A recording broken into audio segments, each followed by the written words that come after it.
Hello, my name is Owen, and as a part of my end of the year wrap up, I'm going to rank every single movie that I saw in 2022. There are a couple caveats to this ranking. Number one, it's only movies that I've seen for the first time, and number two, it's not only movies that came out this year. So if you're expecting like I have seen every movie in 2022, that's just not the case. A lot of these movies are for 2022, but also a lot of them are just from any year. I just hadn't seen them before. So if I saw it this year for the first time, it's on the list. I got 26 movies here. We're gonna go through it from worst to best.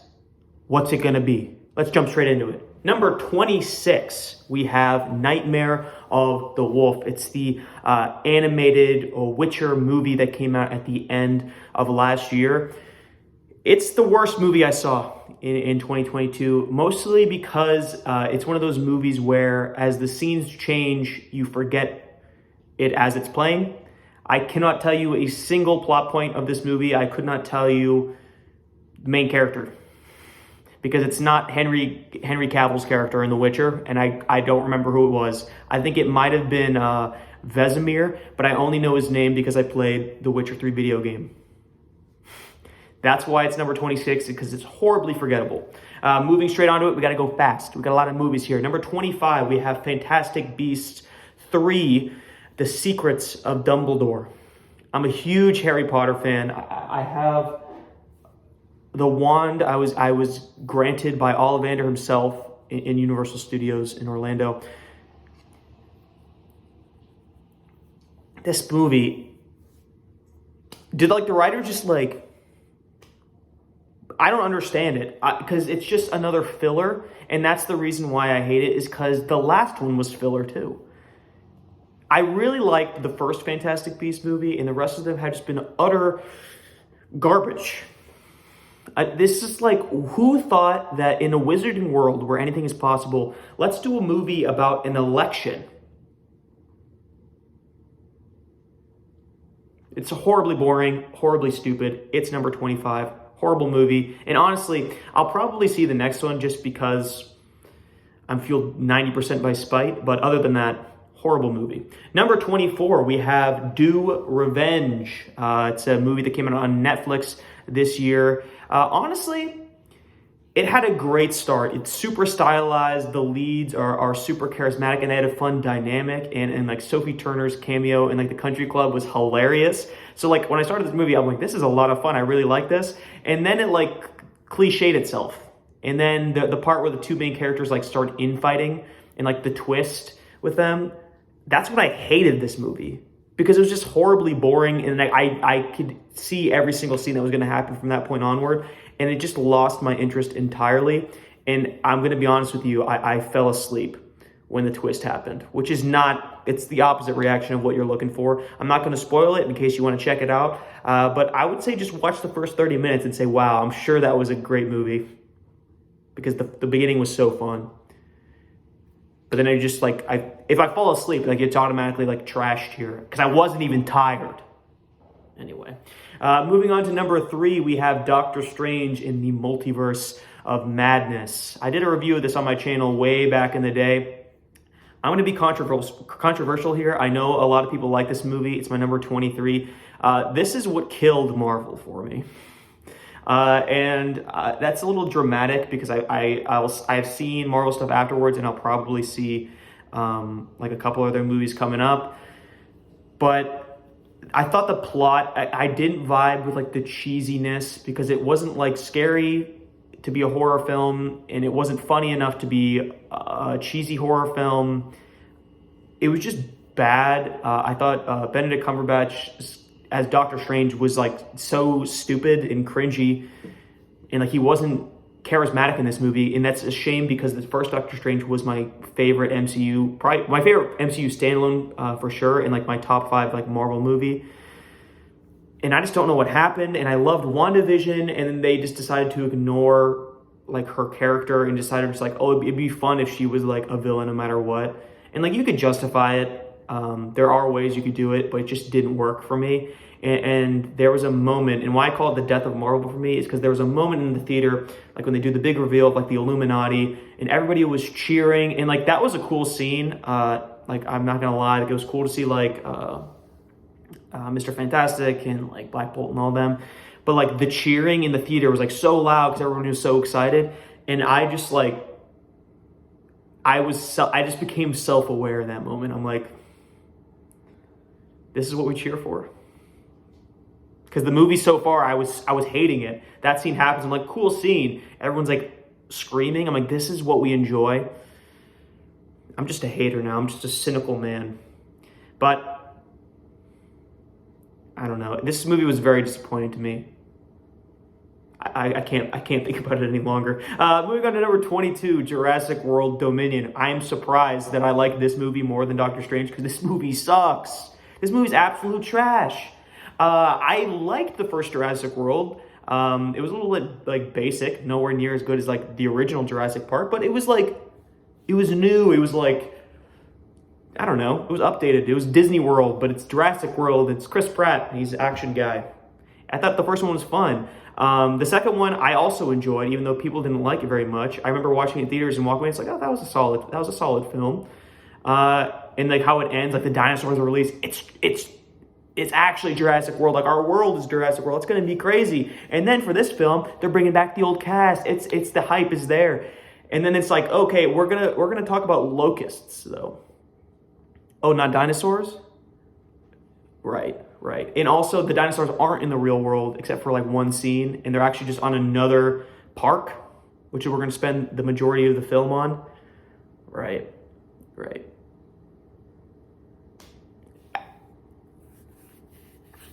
I don't know why people are so scared of having dinosaurs in the real world. The potential is there, and honestly, I can't say much more about it because I just hate that movie. And I'm sorry I'm being like vague about the movies that I hate. It's just because I hate them. But this one, honestly, I won't be vague about because I already haven't been vague about it. Number 21, My Policeman.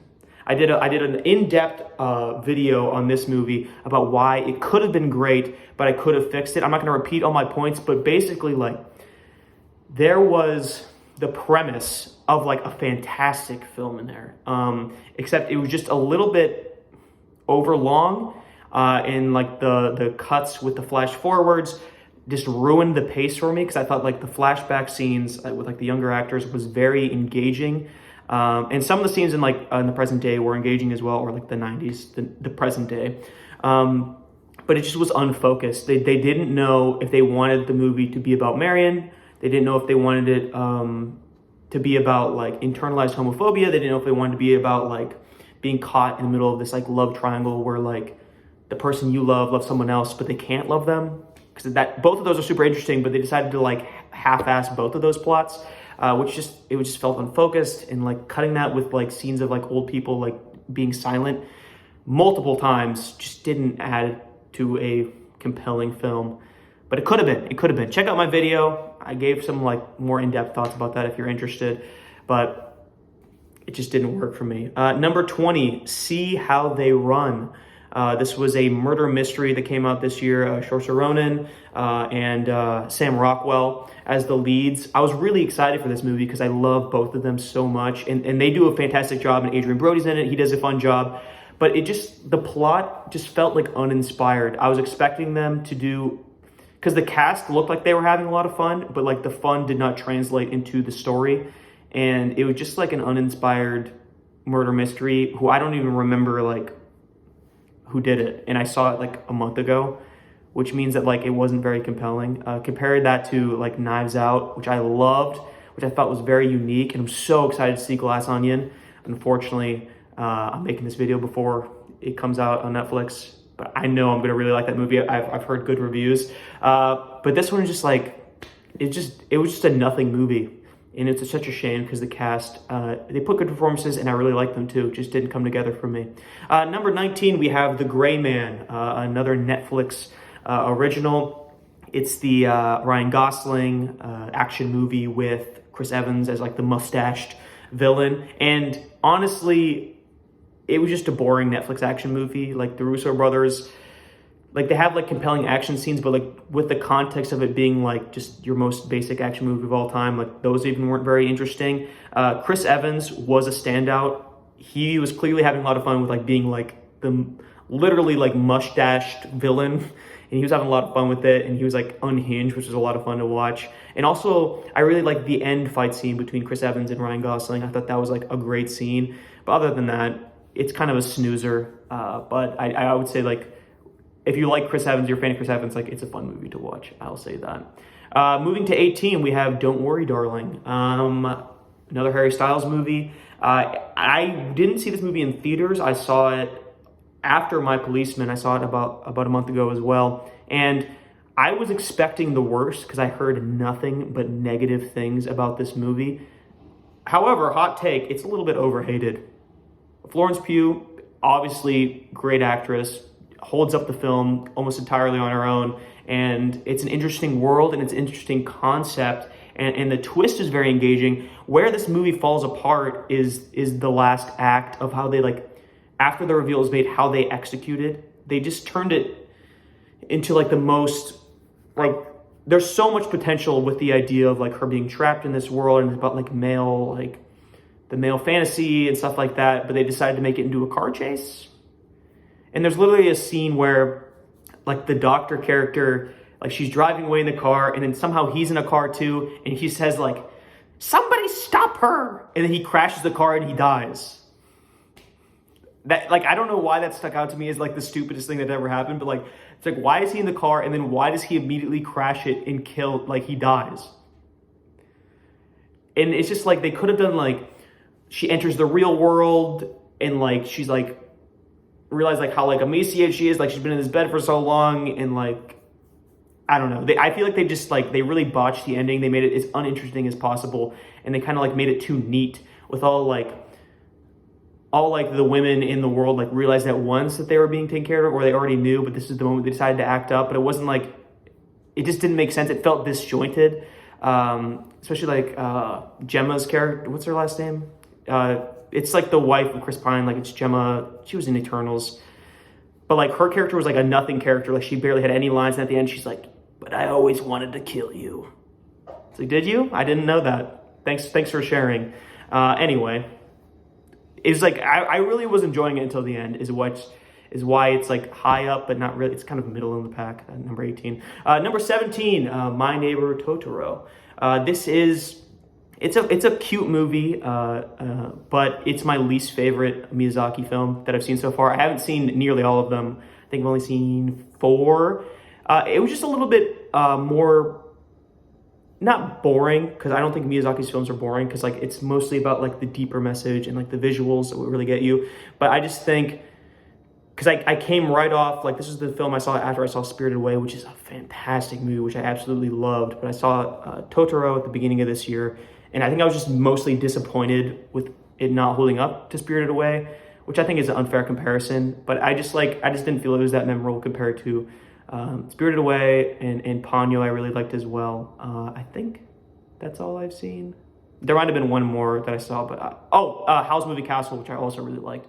So yeah, I saw four Miyazaki films so far, and this is my least favorite one, so that's why I ended up at number 17. Number 16, we have Legend. This is like a period piece gangster movie. It's the one where Tom Hardy plays 2 characters in the twin brothers. And like one's like the suave one, the other one's like the unhinged one. And not a lot of people talk about this movie. A lot of people hate it as well. But I was giving blood as I saw this movie. Like I was doing like the one where you like sit in the chair for like multiple hours. I'm like, oh, I'll just watch this movie. It looks fun. So I might have been like a little bit of like a haze when I watched it. Maybe that's why I liked it so much. But Tom Hardy, I love him as an actor, and seeing him play 2 characters, which are so like opposed, and seeing him play off himself as an actor was a lot of fun to watch. The plot, like whatever, like it's not about that. It's about me watching Tom Hardy act. My phone ran out of storage right in the middle of that, so I had to start a new video. Anyway, moving on. Legend was 16. Number 15, we have Nightcrawler. This is the Jake Gyllenhaal like thriller psychological thing where he's like a freelance reporter, and he goes to crime scenes and stuff like that, and he kind of like, he starts unhinged, don't get me wrong, but like he kind of like gets more and more criminal-esque. This one, like, it was very interesting, and Jake Gyllenhaal certainly gives a great performance. However, it was a little bit overhyped. I thought this would be like one of like my favorite movies that like I hadn't seen yet, and then I'm like, oh, like this movie's supposed to be great. Like I can't wait to see it. But it was just like, it was engaging. Don't get me wrong. But like I felt like the ending was unsatisfying. How his character ended up, and also just like I was expecting just a little bit more, and I can't exactly put my finger on what was missing for it, but it just wasn't as good as I thought it would be. So it's middle of the pack. If you're a fan of Jake Gyllenhaal, to give like his crazy man performance or like his like really angry, like he's a scary guy. That's all I gotta say. How much is he acting is what I'm gonna ask. I don't know. Anyway, it was fine. It's in number 15, Nightcrawler. Number 14, we have Thor, Love and Thunder. I know I said Doctor Strange was the death of Marvel, but I saw Thor because, I don't know, he's a legacy character. I thought I'd give it a chance. Like, maybe the MCU is just like took a misstep, right? It happens. Then I saw the reviews start to come out with it. Everyone's like, this is the dumbest movie that Marvel's ever made. Like, Taika Waititi'd himself, and now it's just bad. However, what that led to was me going into this movie with the lowest expectations of all time, especially since how disappointed I was with Doctor Strange. I was like, this movie's gonna suck, and I'm gonna be mad. And because I went in with such low expectations, I ended up thinking it's not that bad. Because I'm like, okay, everyone says that the comedy is too much, therefore I'm gonna approach this movie as if it's a comedy. And not a Marvel movie, not connecting to the wider universe, not about like the Thor like that we see in like Infinity War where he's like so cool. No, it's a comedy, and honestly, that's what I got. There's not much depth to it. I would agree with the criticism that Christian Bale is wasted as the villain, but and I wouldn't say it's particularly funny either. Like a lot of the jokes did miss, but it was fun. Maybe not funny, but it was fun. And honestly, like the ending, I thought it was very wholesome. Like the very last scene, how it ended up, I liked it. It was kind of cute, but I won't watch MCU movies like if it's just Thor: Love and Thunder's from now on. I will stop. But for this one, as a one-off, it was fun. That's all I could say about it. Nothing to blow your pants off. But if you go in with low expectations, it's not a bad movie, and you'll enjoy yourself, which is a good thing, I guess, if you're going to the movies. Number 13, we have Midnight in Paris. This movie came out in 2011. It's the Owen Wilson where he like is in Paris, and then at midnight he like goes back in time. This concept is really what carried the movie for me. I think it's like a lot of fun for like him to like meet the old writers like Ernest Hemingway and then like F. Scott Fitzgerald. Like he meets all of them, and it was just very interesting. It was a little bit like self-indulgent in its like pretentiousness, because it's just kind of like, I don't know why I say that either, but it's just like the Owen Wilson does a good job, and then like the actor that plays Ernest Hemingway, I really liked him. But it's also like, why was this movie like, it was just kind of like like you could tell like it's just like about writers to like make them feel good about themselves, and like I write as well, so it's like preaching to the choir. But I don't know. It was a fun concept, and it was just like a very artistic movie, which is fun to watch every once in a while. However, it just didn't like blow my pants off. But I did like it. And I keep saying it, but like, oh, like this movie was just like, okay. But like we're at 14, so like, oh, and like when are you gonna start liking the movies? I don't know. Soon, probably. Number 13, Top Gun. Yeah, this is where I start liking the movies. It came out in 1986. The new one was coming out, so I thought like I should probably watch the original because I had never seen it before. It's just like a cheesy 80s action movie. There's not much depth to this film at all. It's just like ships flying fast, like sad moment, romance.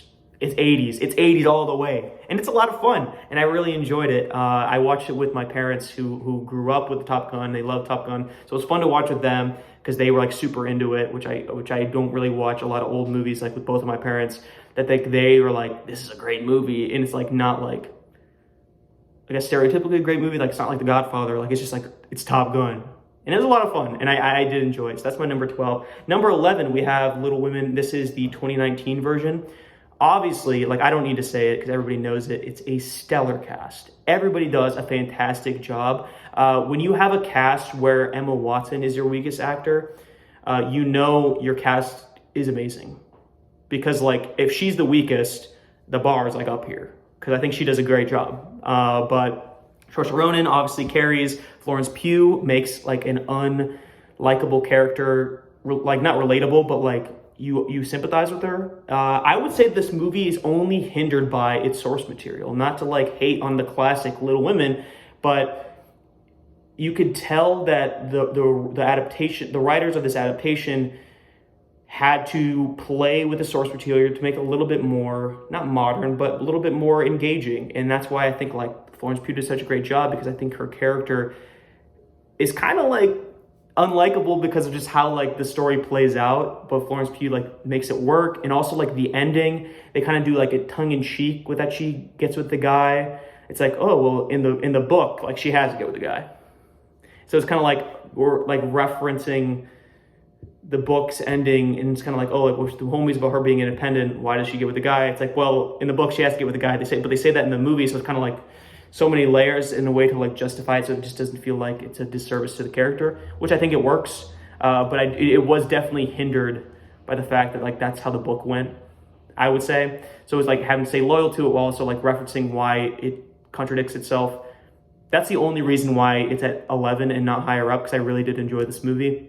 Number 10, we have The Unbearable Weight of Massive Talent. This is the Nick Cage and Pedro Pascal movie. It's stupid, but it's stupid in like a really funny way. I wasn't expecting this movie to be enjoyable. I'm not like a super Nick Cage fan. I don't know like all of his movies besides like I'm blanking on the name of the National Treasure movies. Obviously I love those, but other than that, I'm like, I don't know like his backlog, but this movie was just a lot of fun. Nick Cage is like unhinged as a man, and his character is a lot of fun as he plays himself in like a self-deprecating, like over the top, but maybe it's just how he is way. And Pedro Pascal is so funny in this movie. The scene like where they're in on the town and like they get like really paranoid that somebody's watching them is like one of the few times where I laughed out loud in the theater. I thought it was really, really fun. And they also reference a movie that's very high up on this list in that movie. What's it going to be? I don't know. You probably won't guess it, or if you see the movie, you'll probably know. Number 9, we have Molly's Game. This came out in 2017. It's an Aaron Sorkin written film. Jessica Chastain's the lead. Idris Elba plays the lawyer. It's about the woman who started her like underground like poker games, and she got like drama ensues essentially for there. But it's like based on a true story. I love Sorkin. I love like his writing style. Like it's very like fast paced. It was really enjoyable. It was his directorial debut, and I'd seen like most of his other movies, so I thought I would check it out. I would say it is a Sorkin film, so you know the writing is very high quality. And also there's a scene where Kevin Costner, who plays Jessica Chastain's character, or Molly's father, and there's a scene where like their scene like at the ice rink is like very moving, and that scene stuck with me. And also it's just an overall like entertaining movie, very well written, and a very cool story that I didn't know of before. That's number 9. Number 8, we have The Fighter. This was the 2010 movie. Christian Bale and Mark Wahlberg, they play brothers, and like Mark Wahlberg's like a fighter, and like Christian Bale was a great fighter, but then he got like into drugs, and like he's kind of like going a downward spiral. It's like about their brotherly dynamic. This is a great Christian Bale performance, like as usual, but I would say also it is a fantastic performance from Mark Wahlberg. It's my favorite movie that I've ever seen him in, because usually I feel like he plays like himself. He's like, Mark Wahlberg. That was a great impression, by the way. But this one, he was like actually played like a layered character. Like you can see the conflict of like he loves his brother, but his brother is just like ruining his life through like his actions and stuff like that. And like the actions between like Mark Wahlberg like bouncing like his family versus like his girlfriend, and like they both like they hate each other, and he's just like stuck in the middle. And it's just a great character, and it's a great performance by him. And I was really surprised at how much I liked his character in this movie, because overall I just don't think he's that strong of an actor normally, but apparently he's got the chops. Who would have guessed? Number 7, we have Prisoners, the 2013 dark thriller about Hugh Jackman. His daughter gets kidnapped, and he's got to find like where his daughter is. This is a very dark movie, another Jake Gyllenhaal movie as well. Hugh Jackman, I feel like at every acting competition, it's like best acting performance of all time. It's a scene where like Hugh Jackman's like "Ma, where's my daughter?" And he's yelling and stuff like that. Like, it's just like people yelling usually gets on those clips. But Hugh Jackman does like give a very like emotional performance. I wouldn't say like it's okay. I was gonna say it doesn't deserve to make those montages just because like I feel like just because you're yelling angrily doesn't mean you're a great actor. But Hugh Jackman does give a good performance in this movie, and so does Jake Gyllenhaal as like the like frustrated detective. They have a great dynamic, and it's also just like a depressing movie, but like in a good way. Like I wouldn't watch it again anytime soon, but it was a great story, which I recommend. Number 7. Number 6, we have the 1989 rom-com When Harry Met Sally. This is the Meg Ryan, Billy Crystal movie. It's a classic. I had never seen it before, and it was just very, very wholesome. I don't watch enough rom-coms, and this like their dynamic is just so fun, and I love Billy Crystal, and Meg Ryan's obviously like so extremely talented. Like the movie's iconic. I just hadn't got around to it. Check it out. Even if you don't like rom-coms, it's just like a classic movie. So it's number 6. Number 5, we have Paddington, 2014. It's just a pure feel-good movie. It's like cheesy in a way that it's a kid's film, but like it's like unironically very good. And Paddington like does no wrong. He's perfect. That's all I can say about that. Number 4, we have Nope. I would say that to start it off with a negative, this is Peele's weakest film. However, it's number 4 on my list because it's a great film.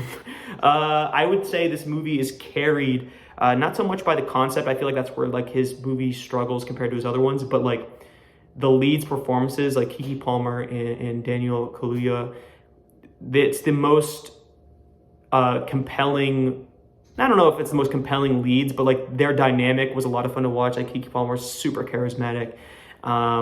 It was just a lot of fun to watch the actors act, but like the plot, and also like Stephen Ewan like did a great job as well. I really liked his character and his character's arc, but it's just a lot of like the messaging and like the themes I felt like were either too on the nose or I didn't understand them, and there was no in between. And it's a movie that would benefit from like me watching like an in-depth video, but I wasn't engaged enough like with like what does the alien represent to like Google it. Because I got some of like the obvious stuff like the film industry, like with like the chimp. I thought that was like a great subplot, and I love that. But the rest of it, like, I can't tell if it was too on the nose or I just didn't understand it, and that's my fault. But it's still a great film, and I recommend checking it out. It's my number 4. Number 3, we have Paddington 2. This is like the kids' movie of Paddington, except it's actually like unironically one of the greatest stories I've ever seen. The Unbearable Weight of Massive Talent references this as like Pedro Pascal's one of his characters, one of his favorite movies of all time. And in the scene in that movie, they watch Paddington 2 and like Sister like, this is a great movie. Completely agree. Came out in 2017. Hugh Grant as like the actor villain is hilarious, and also like the plot's just like I just can't explain it other than the plot is just like legitimately good, even for a kids movie. Paddington still is like the perfect bear, and he does everything right. And he does no wrong. And like the prison scene with like Brendan Gleeson, he's like one of like my favorite actors. He's just so funny in this movie where Paddington starts like cooking the marmalade for all the prisoners. Like it's just such a great scene, and I love that movie. And it's like it's entered like my favorite movies of all time because like it's just like I don't know, something about that bear. He just gets me. He hits me the right way. Number 2, we have The Batman. You gotta throw in The Batman. I would say that this movie had one of the most immersive atmospheres of like any movie I'd seen in a long time. Like maybe Dune came close, like the new Dune, like the Timothée Chalamet one.